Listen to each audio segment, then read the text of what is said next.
Awesome. Thank you. All right. Hi, everyone. Happy Sunday. Excited to have you all here today and super excited to welcome our Tia of Aztlan, Tia Estela Ayala, is going to be speaking to us today about centering love and compassion in the movimiento. And of course, as always, we definitely want to get to know her and her story and her involvement as a longtime member of El Partido, as a danzante in the community, and all of the wonderful things that she's done, an educator. So welcome, Tia Estela. We want to start off by allowing you to introduce yourself and tell us a little bit about your story and basically your first reckonings of wanting to get involved in the movimiento and identifying within the Chicano culture. Well, my name is Estela Ayala, as beautiful Doctora Vanessa has just said. I was born in 1956 at LA County Hospital in LA, raised in Pacoima, which is a Chicano barrio. Went to all the schools there, Morningside. I went to Avon Street, Morningside, and middle school and high school, Sanford High School. I consider myself very fortunate to have been growing up, like in those years when I was about 14, 12, between 12 and 14, I was exposed to the Chicano movement. We're talking 68, 69. And it was a very powerful, emotional, identifying period, because up until then, we were just Mexicans that went to school, and we knew we were discriminated, and we knew, kind of like today, Black moms and brown moms really advise, especially the young boys, but now the young girls as well, to be careful not to question authority or not to go against authority, because they could be killed. That's just a reality in the United States of people of color. And so we were raised the same way. You're not supposed to talk loud. You're not supposed to talk back. You're just supposed to follow the rules and try to survive. We're brought up that way. So we know to be careful. So yeah, when I was told, your color isn't negative, because before then the color of my skin was negative. I was just an Indian or a dark person. Your color is beautiful. You should be proud of yourself. You're a descendant of great civilizations, and then you look into that, I know I speak Spanish. Yeah, I know my mom's from Mexico City. My dad's from San Fernando, a pocho, they called him a pocho from San Fernando, and I thought, that's my identity. But then I found out that my identity to call myself was Chicana. I'm not a Mexican American. I'm not a Hispanic. I'm not a Latina. I'm a Chicana. And that was powerful, because you have a sense of identity. Psychologists have made studies of how people that are well-rounded, what are their experiences. And one of the experiences to know where you come from, to know who you are. There's so many people in the United States that don't know where they come from, that don't know who they are. And a lot of them fall through the cracks, because we actually do know, but we don't tell them. I think as parents, as organizers, we think that kids know automatically who they are, but they don't. They need to be educated. They need to be told. I did have a chance to work. I have been working for 38 years for Burbank Unified. I've worked every job you could possibly imagine. I'm not proud of this part of my history. I'm a statistic. I never finished my college education, so I never got my teaching credentials. So I never got to fulfill my dream to become a teacher for whatever district, but I did work for a school district. I do work for a school district too. This is my last year. I'm about to retire. I'm 67 years old, and I'm about to retire. And I did get a chance to work with children in the after school program. And I remember there was a beautiful brown little girl named Citlali. Citlali. Citlali means star in the Nahuatl language. And she didn't know what it meant. And so we were doing a cultural day. And we told her, you have to talk to your parents to see what your ethnicity is, because we had a lot of white children, some Armenian children, some Black children, and some Chicanos, right? And you got to go home and talk to your parents, and then you come back and you tell us what your ethnicity is, right? And she went home and asked her mom, what am I? And she said, ay, mensa, you're a Chicana. And she said, I didn't know, Mom. What am I? Her name is Citlali. Her mom knew enough to name her Citlali, but didn't ever tell her she was a Chicana. So we get caught up in life and we forget to sit down and talk to our children. It's so very important. Sometimes I think the younger generation that are busy with life just in general think it's too I don't know, it's too much work, it's too boring, I don't have time for it or whatever, but it's so important. I don't know if anybody that's on this meeting right now remembers a teacher, a parent, a grandparent that's told you something that you keep till to this day, that you say, I remember my grandma told me, I remember my tia told me, I remember, this is off the wall a little bit, but I remember my mom never telling us that she was half Otomi Indian. Her mother was full-blooded Otomi and her father was mestizo from Mexico. He looked like Emiliano Zapata, and my grandma looked like a little Indita that sells things in the corner in Mexico City. She was Otomi Indian, but she was never proud of that. She was always made to feel ashamed of that. But when we would go visit Mexico, every 3 years, she had a sister that was very, very native. Her name was Feliciana, but we called her Chana. And so my tia Chana told me, look, mija, your mom doesn't want me to tell you this, but I'm going to tell you this only for your own good, okay? There's good magic and there's black magic, bad magic, okay? If I were you, I wouldn't get involved in either one of them because it's very real. So she was talking about curanderismo, because she knew the herbs and she knew plants that could poison you and she knew plants that could heal you. She knew all that. That's like wise wisdom beyond belief of our people, but it was blocked because my mom thought it was negative because it was native. And so everybody thought my mom was too Americanized because she came to the United States and blah, blah, blah. But I thought, like, I wish I had known more about that side of my family, of my culture, of curanderismo, of healing, and I thought, but those were wise words. I will never forget what she told me. So, when you see little things that are a little shady, that voodoo or, stuff like that, you think like, nah, I know it exists, but I don't want to get involved in it. I know that people have a strong spirit and you can actually combat stuff like that. You can actually say, you know what, I'm stronger than you. I don't believe in that. Stay away from me, right? So I rely on that, right? When I think something's a little shady, and we wear stuff like red bracelets or ojos de venado, she always, my tia always used to tell me that you're supposed to pin a red ribbon on your bra.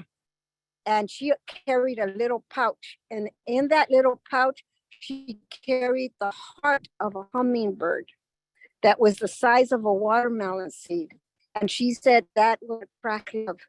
And, we're not talking like sexual, female, male love, but just love in general for your people, by the children, by people you don't know, by people of different, race and ethnicities. People are attracted to you because you have a good spirit. The Spanish used to say, or your sangre liviana or your sangrona, So, I'd like to think that I'm sangre liviana because people are drawn in, and people consider me a tia, mija. Thank you very much. I am the tia of Aztlan. I am the grandma. I am the nana, and I'm good with that. I think, in my opinion, I think I've always had an old spirit since I was born. And I had my challenges when I was born. Mom didn't want me to be born. She actually told me, that's another thing that stood with me in my head for the rest of my life. I did not want you to be born. I did everything in my power to abort you, but you stuck. Que la chingada. I stuck. And I was born, and this is who I am today. The reason why my poor mother didn't want me to be born was because my dad had another woman pregnant at the same time. And that my sister was born and I was born, and we grew up hating each other. She was my sister. It wasn't until she passed away that I said, how wrong is it to put this blame on innocent women that grew up this way, you know? And so, you know, you vow never to let that kind of hate affect the children that are innocent. You know, we were affected. My sister's name was Christina. They called her Pinky. And she looked the opposite of me. She was a tall güerota, and I was a short, you know, brown girl. But she was my sister. She was my dad's daughter, and I was my dad's daughter. And I did get stuck, like my mom said, and I did survive it. And here I am, and I'm happy. I'm happy. I've lived a full, wonderful, beautiful life in Aztlan, even with all the challenges that we've had as a people. I consider myself very, very fortunate to know people like you guys, to know that the movement's going on, to know that people have conscience, to know that we are strong. It cut out.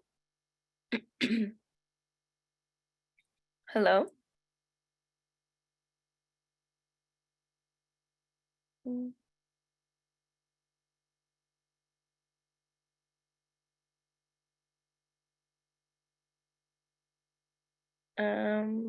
We'll wait a minute and see if Tia Estela can reconnect.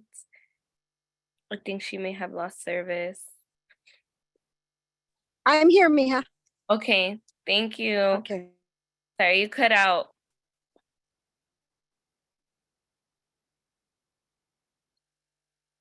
Yeah, I do too. I cut out a little bit. I think it's the reception of where I'm at.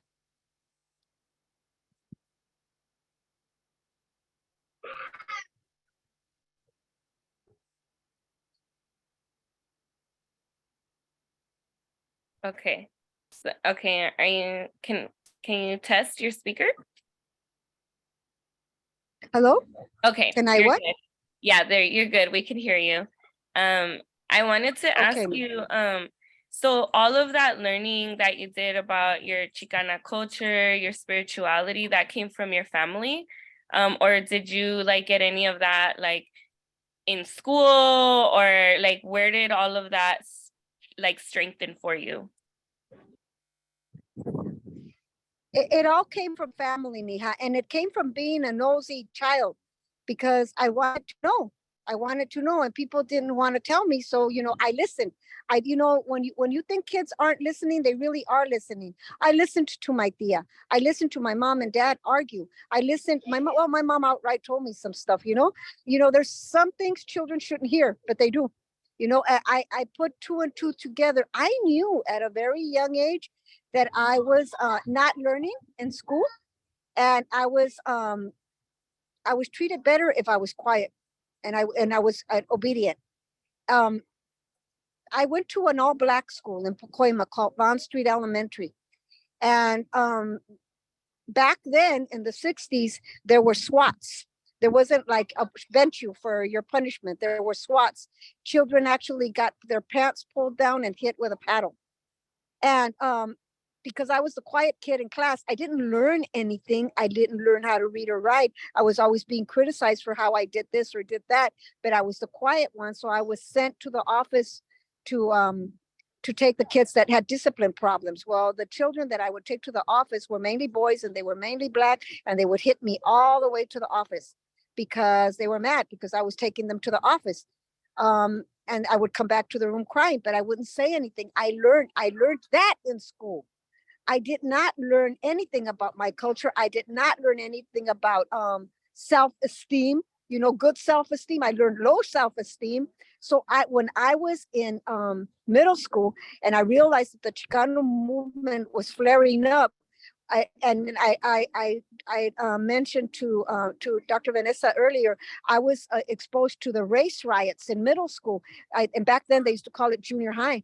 And there was blacks against Chicanos, and we would run. It was like wartime. We would run because people were going to beat you up, and we would hide in the hallways, and they would lock down the doors and everything, and they just couldn't do anything about it. But right around that time, the La Marcha de la Reconquista happened, that it was going from Sacramento to San Diego, and it went by San Fernando Middle School. And I remember all the kids running out of the classrooms and hanging on the fence, yelling Chicano power, viva la raza, ahí vienen los campesinos, because we could see the farm workers marching, and there were Raza Unida flags. That was like such a moment of great pride, because I knew at that moment, I'm not learning this in school. Whatever I need to learn about my raza, about my culture, about what we call ourselves, I need to look for it on my own.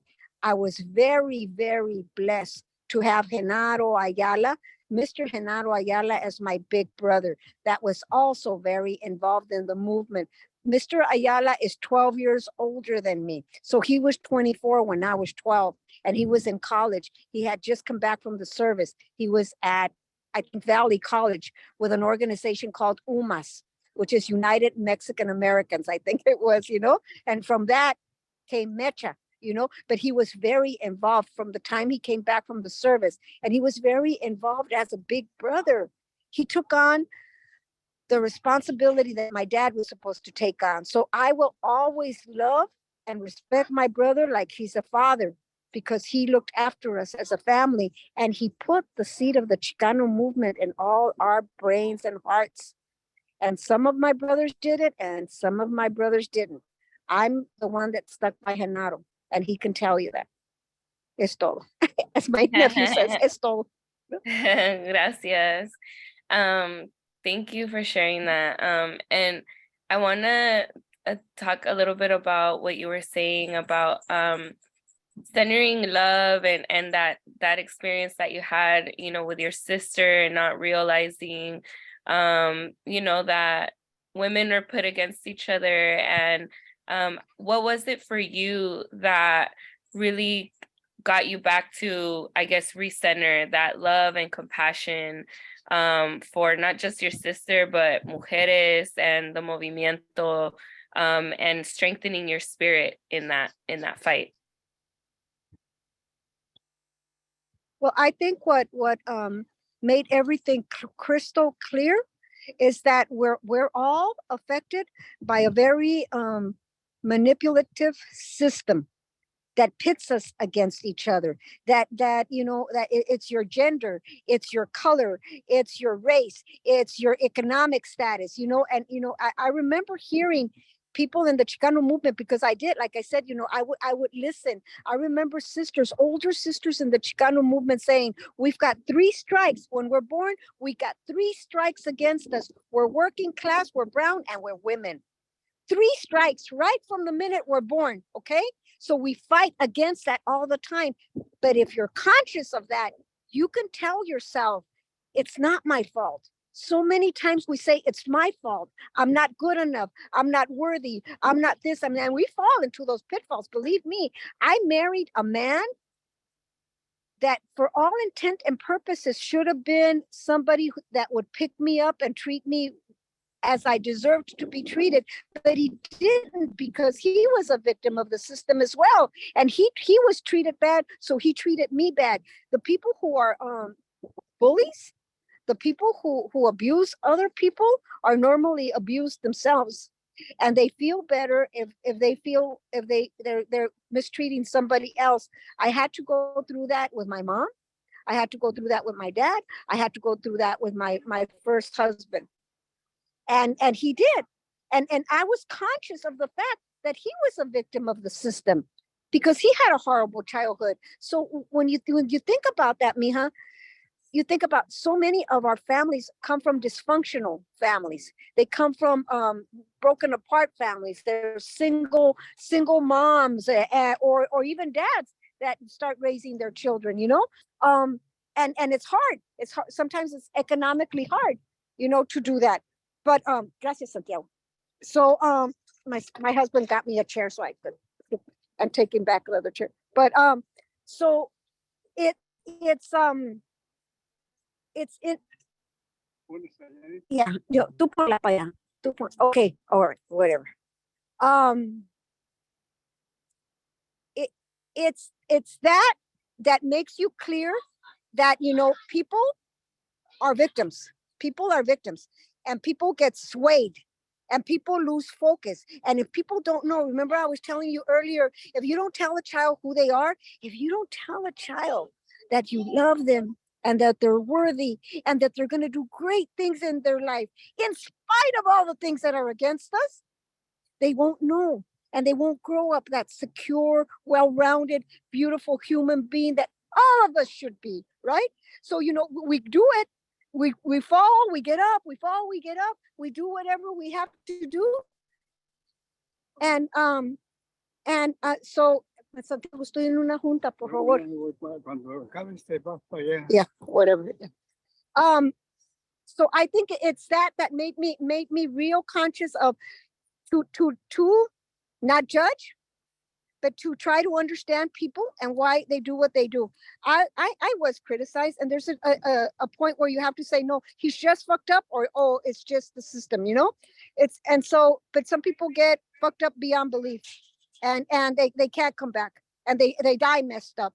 And so many of our people are in that situation. I cannot judge the Tecato for being a drug addict, mija. I cannot judge my sisters and brothers for being in jail and committing crimes of robbery because we're put in that situation. I cannot blame a mom for saying, I'm going to go out and do this on my own because I can't rely on my husband because he's a victim of it. People need to understand that we live in a capitalist system, that their main goal is making money and crushing brown people. And we are the workforce, and we fall through the cracks in that workforce. And sometimes, like the second man that I married, he believed that by working his ass off, he was doing everything for his family, but he was absent from 6 kids. He was absent. So all of those kids are either homeless or in jail. And that's what our people go through. But you see, as conscious Chicanas, with a lot of love in your heart for humanity, for your situation. And you know what, mija? At the bottom of it all, at the end of it all, we do have to love ourselves. We do have to say, I've made it through this much. I'm going to do another 50 years or whatever God gives us, I'm going to do it, but I'm going to do it the best way that I can. If I have the opportunity, the blessing of advising young girls or being an influence on my granddaughters and my grandson, or more, I hope I have more grandchildren because I love my grandchildren, or work in a school that, where I can tell stories about the proud Chicana, about the history of people of color in this country. In this country, we're very unique. Other countries around the world, including Mexico, they know their nationality. They know their ethnicity. We are made to feel guilty for who we are. And then, it's heartbreaking. It really is. I don't know another way to put it. It's heartbreaking because you see the images. You see the images of the poor Indian people in the 1800s, in the 1900s, in the 2000s, and we're still poor people trying to survive. But we are, and we're here, and we're making the best of it. And yeah, it is with a lot of love for humanity, because you already know what can happen if a child isn't raised in a well-rounded way. Yeah, thank you.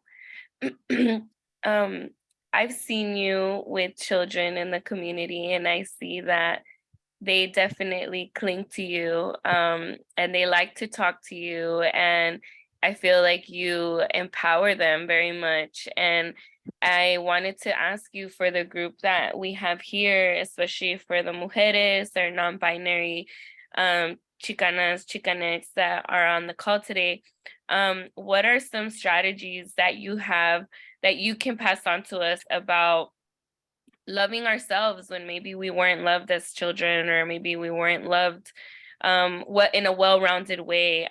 How do we now in our older age, or wherever we're at in our lives, how do we come back to that with like Chicanx self-love? How does that look different for us? I think we're barely getting back to normal from the pandemic. I think the pandemic did affect a lot of communication with people. I think in some ways it's a good effect. Like right now we're able to do this. and you know, other people are able to hear what we're saying, you know, but I think we do have to have person to person contact. And I think we do need to target communities. I think we need to know that there's large communities and moms and some dads that need support, that need to know history, our history, that need to know that they are, you know, beautiful, valuable people that can and should be productive members of this society. I think that we need to instill pride in who you are, whatever you are, whatever gender you consider yourself, whatever color you consider yourself, whatever you're going to go into. I think that when we talk to children, we could pick up. We could, as young as 5 years old, Mia, we could pick up, you know, if they're acting a little bratty, if they're acting a little crazy, and, you know, and if you ask the right questions, like, well, why are you doing that? Why do you feel that way? You know, when I was asked to do a little presentation at Fiesta en el Barrio, I was saying how, you know, we're Aztlan. We live in Aztlan. These states were taken away from us. And there was some Chicanitos there saying, that's right, we want it back. You know, when I heard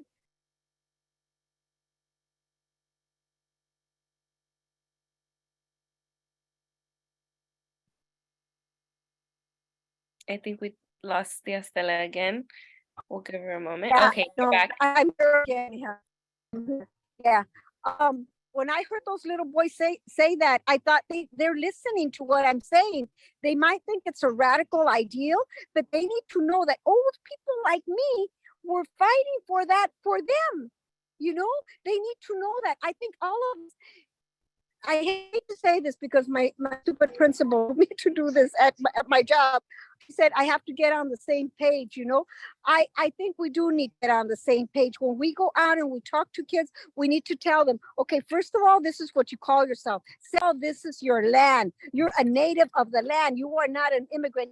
Even if you were born in Mexico, you are a native of the Americas. North, South, and Central America es uno, porque America es uno. That was one of our chants, you know? So it's like, you know, we don't come from across the ocean. We come from this continent. This is our land. We're native to this land. So we need to tell them that will give them a sense of pride. What we call ourselves is Chicanos. You know, like when you may have some children say, but my mom is Salvadorian, my dad is from Nicaragua, my dad, and you know, but you're in Aztlan, baby. You're in Aztlan. Your feet are settled in Aztlan. You're growing up in Aztlan, talking Chicano slang, eating tacos, and ¿cómo se llama ese Chicano dish? Se llama tamale pie. You know, it's a mixture of the American and the Mexican, and it's the Chicanada. And this is who we are, and this is where you're at, and this is your.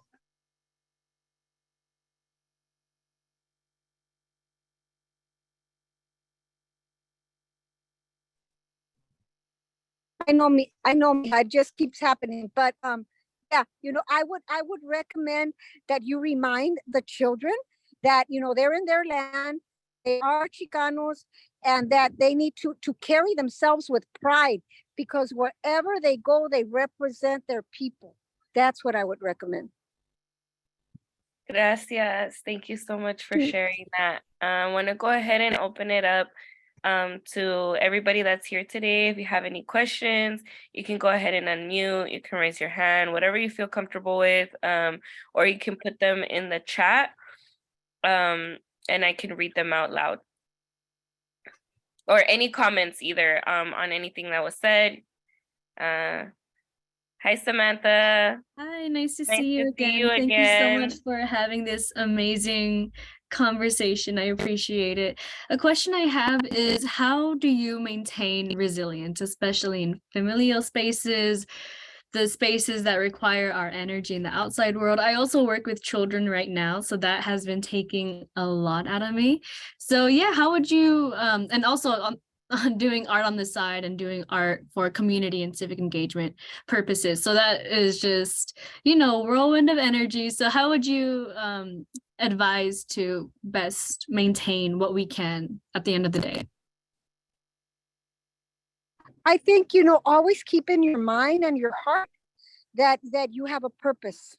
You have a purpose, and your purpose is to elevate your children. At this point, you're working with children. Are you? And even if they're not chicanitos, you're elevating the consciousness of children, especially little girls, especially in this country.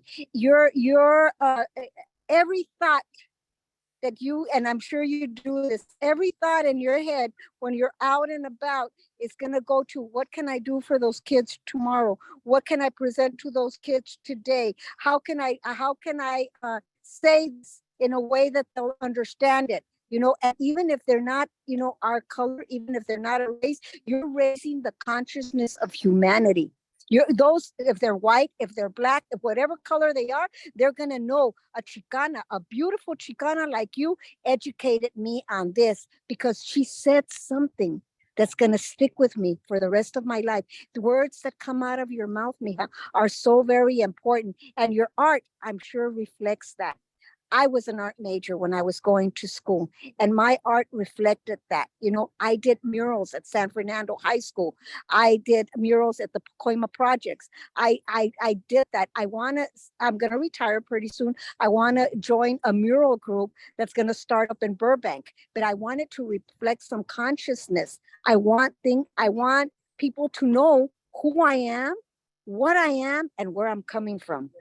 And you know, this is like, because it's so much a part of you, a part of your soul, it will come automatically. When you go to a swap meet and you see something, I'm gonna get that for my kids. When you see an image driving on the freeway, what a beautiful sunset or what a beautiful sunrise, I'm gonna paint that because that's my people rising, you know? So I think that it will come automatically, and it does get you tired because it does drain you. It's a lot of energy. So that's why you have to take care of yourself. You have to make. She'll be back in a second. I'm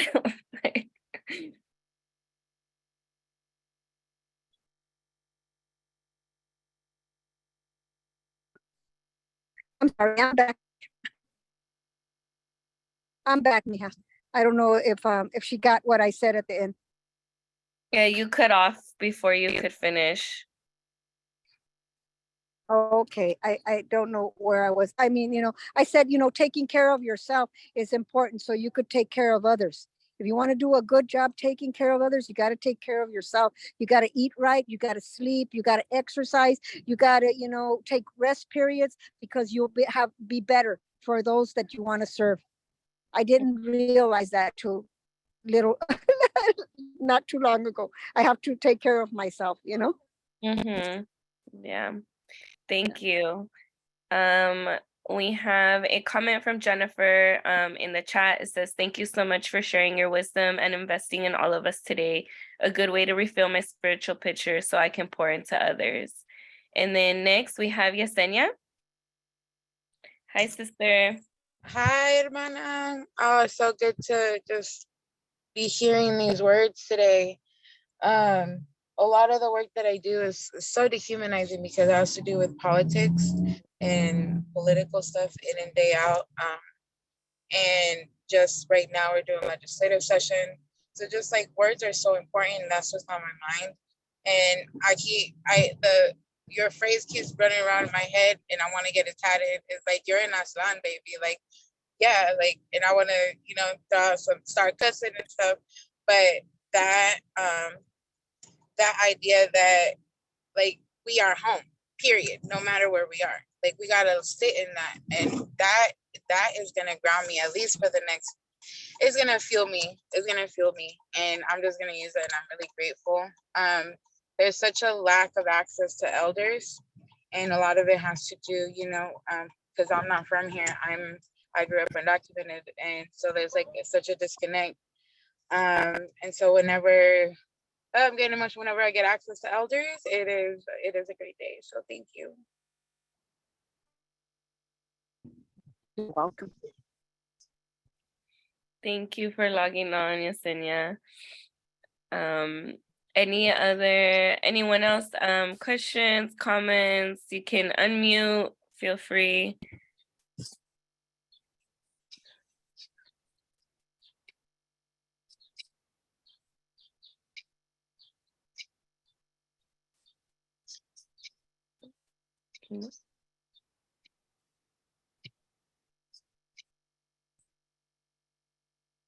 I think what's coming up right now is a conversation I've been having and considering in regards to elders of the Chicana movement. And we come to a point of where we have to consider how we should be caring for you, and how we should be caring for all of the political art that was made during that time.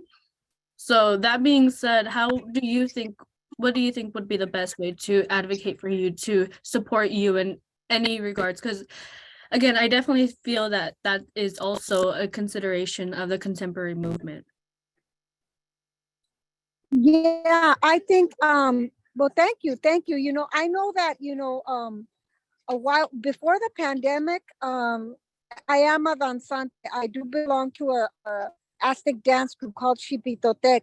And you know, curiously enough, the name Xipitotec and now it means the god of new life, the god of spring. You know, so it always, you know, reminds me that, you know, we could be renewed. We could be, you know, brought back, right?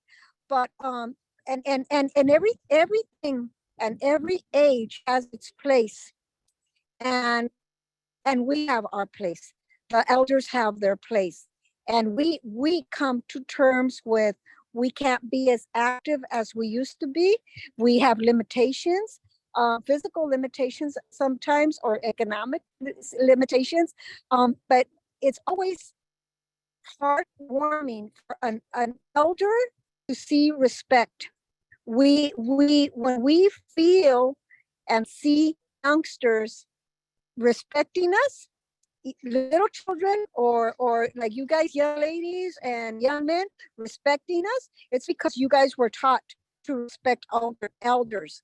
And that makes me feel, and I'm sure other elders, we have a special place in the community.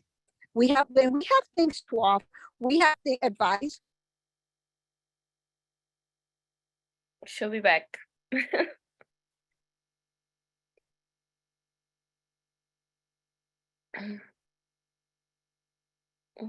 Tia Estela?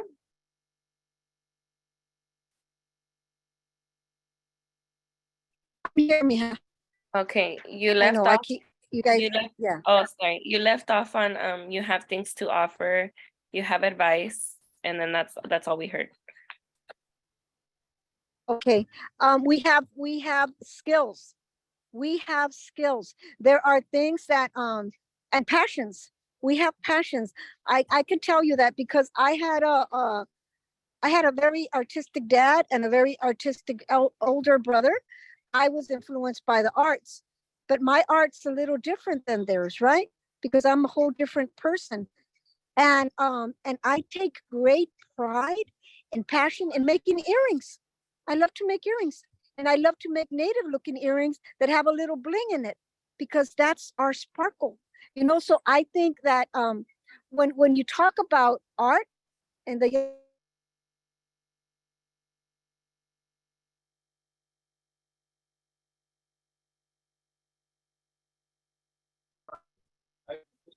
I'm back. I'm here, Mija. I don't know. Yeah, when you talk about art, you express yourself differently according to what you're doing, and I think that's important. I think that, you know, when you do things with a passion, it reflects on your art, and when you give it to persons, and I don't like to sell it. I really don't like to sell it. I've been very criticized for giving away everything that I make, but I do like to give away things. I really do. It's in my nature. It's in my heart. I will buy a ton of beads to make earrings to just give them away. I will do that. I love doing that. Pero yeah, anyways, Mija, I think that's how we can make a space like you're doing right now. You could make a space for men and women, right? There could be, like me and Genaro used to joke about, when we get really old, we're gonna go to the same retirement home and we're gonna continue having meetings, you know, Raza Unida meetings at the retirement home. Okay, so expect to see us. You know, but I don't know if it's gonna happen or not. But we used to joke about that, you know. Yeah, I think they're just making a space like you guys are doing right now. I feel so good. I feel so loved, Vanessa. I thank God, because you guys are showing me this, you could muddle along life and worry about certain things, and right now I'm worried about retirement. How am I really going to be able to live on what they give me? I hope I do. I don't know what I'm going to do. I hope I can, but I'm thinking, like, I'm a little nervous about that, and then a little nervous about being non-active, not having a job to go to every day, even though I complain about it right now so much. How is my body going to get used to not getting up and going somewhere and doing something every day, after 38 years and more? It's more like 45 years, because I've been working since I was 17, but it's like, yeah, it's going to be an adjustment, but I think I'm going to have to do it with grace. I'm going to have to do it poquito a poquito, as my body lets me, but I think, just opening a space for the Chicano elders, and let us talk and listen, and maybe give us your feedback, is a good place for us to be. Yeah, I love that. Thank you. I definitely agree. I think, Samantha, you have a good point. I remember when I was in school, in undergrad, like, we had a lot of advisors that were older, that had been part of the movement. And when I graduated and I went back to, like, my Mecha meetings, like, just to see what the undergrads were doing, like, they no longer had, like, any advisors there. And it was just really baffling to me, because we had people that were there every single meeting when we were students. And I think it's important, that even as we get older, right, like, we remember that we still need to go back and uplift youth and communicate and, go to those meetings, and also support, right? But also that we bring them in here too, so that they can get involved with La Raza Unida and, like, everything that we're doing. And I think working together cross-generationally will only help us, because we need every generation. We need our elders to inform us, of their struggles and the past, so that we can learn from those things. The people in, like, the mid-range, right? Like, the things they've gone through and the things that they've learned as technology advanced, the youngsters, the youth, and, like, the new technological era, and, like, the things that are happening now, and the things that have continued cross-generationally too, that we still need to address. So I think it's a lot of important conversations and information that we should definitely all be sharing. We have a comment from Jennifer. Jennifer says, a couple of takeaways for me today. One, remembering the movement, how we've benefited from our elders, and pondering what I'm going to do to support future generations. Yes. Two, I think the concept of Aztlan is important. Thinking back, I remember my tío and his friends talking about Aztlan, and can remember listening to Aztlan radio via San Jose State. I don't hear Aztlan mentioned a lot anymore. Last, identity and representation are important for our children to thrive in education and life. Thank you. Thank you so much for your comment, Jennifer. And yes, Tia Estela, thank you so much for everything that you've imparted on us today, and all the knowledge and wisdom that you share with us, from everything that you've learned and all your experiences in navigating life as a Chicana, as a proud Chicana in our communities, representing Aztlan. We do have a couple of minutes left, so I just want to open it up for any last minute comments, anything anybody would like to share from what they heard today.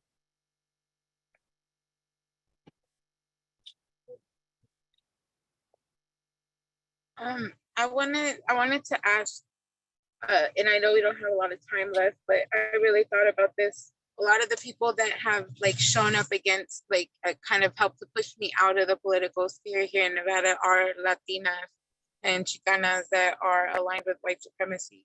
So, like, how do we cultivate the patience and relationships with them when they are continuing to do harm? And I know that's a big question, and sorry to drop it, but that really just came. Well,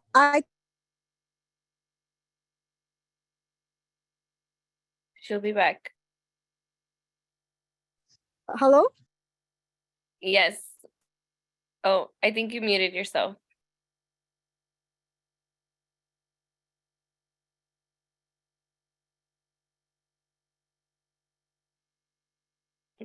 Tia, you're muted.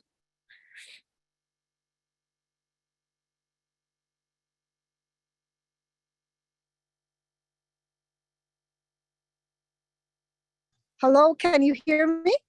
Yes, can hear you now. Okay. Okay. Yeah, I think that, it doesn't matter that they're Chicanas. You need to cut them off. You need to expose them for who they are. I think they're ignorant, dumb people who align with people against their own people. I think those women or men, whatever they are, have issues. And I don't think that you just because they're Chicanas, you should give them the benefit of the doubt or give them any considerations. They're as bad as a Nazi. And you need to not give them any credit. You need to say, look, this is where you stand politically. This is where I stand politically. And you know what? You're a detriment to our people and to women. And that is just so messed up because you could tell how messed up people are when they do stuff like that. But it doesn't matter that they're Chicanas, and it doesn't matter. You know what? I wouldn't even call them Chicanas. I would call them Mexican Americans. They're not aligning with the betterment. They don't have that love in their heart for other women that want to better themselves. That's what I would do. Thank you. Yes, they're Hispanic. Right. Thank you. I'm like, thank you for that. I needed that. Thank you. You're welcome. There's a comment in the chat from Shista who says, Tia, you should write a children's book. The things you mentioned need to be stated and repeated. A lot of us have very colonized, assimilated elders and family members. I'm so thankful for you sharing today. You're welcome. My pleasure. Thank you. I know we're almost up on time. So if anybody has any last minute things, you can unmute. If not, before we let out, I just really wanted to thank Tia Estela for sharing herself today with all of us and giving us more ánimo, poder, excitement, like empowerment to continue in the movement and to continue not just loving ourselves, but loving our people, loving our community members here in Aztlan and centering Aztlan as our location and where we're from and honoring the land that we're on that is ours. I'm very grateful for Tia Estela, not just for today's meeting, but I think, just in my interactions, I've been able to, be privileged enough and honored enough to share a lot of time with her at events and and community things and just in general right here because we live very close to one another. But just everything that she's imparted, not just on me, but what I've seen her impart on the community and children especially. I just want to thank you, Tia, for taking the time today and sharing with our community, our other Chicanas, Chicanx in our community, and just empowering us to continue in the struggle and remembering, who we are and why that's important to our liberation and to our survival. So thank you so much. And Ernesto says, I am very proud of my tia and have always looked up to her, and she's given me the example of a strong, proud Chicana. Thanks, primo. Yeah. Thank you. Thank And then, all of you. Thank you, mijo. Thank you. I appreciate and I love you guys, and I really mean it from the bottom of my heart. I wish you much power and strength, and we need it, but we love each other, and we have that golden heart. We have that golden heart to go on with our movement, with all people, with our people in Aztlan. yes. Gracias, Tia. And Samantha says, so much gratitude for you, Vanessa and Tia Estela. So thank you, Samantha. Thank you, and thank you all for joining on this Sunday. We look forward to the third Sunday of March.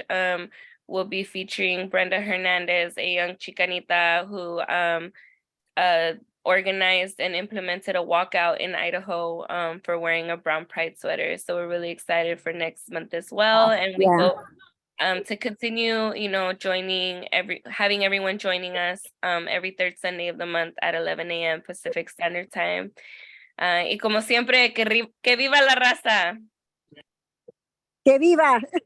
¡Viva! Chicano power, Viva. Chicana power, ¡La Chicana tía X. Estela! Viva, que viva. Que viva, Hey, Tia thank you, Estela. mijo, que viva. Thank you, mijos. Thank you, mijas. Estaba. Es todo.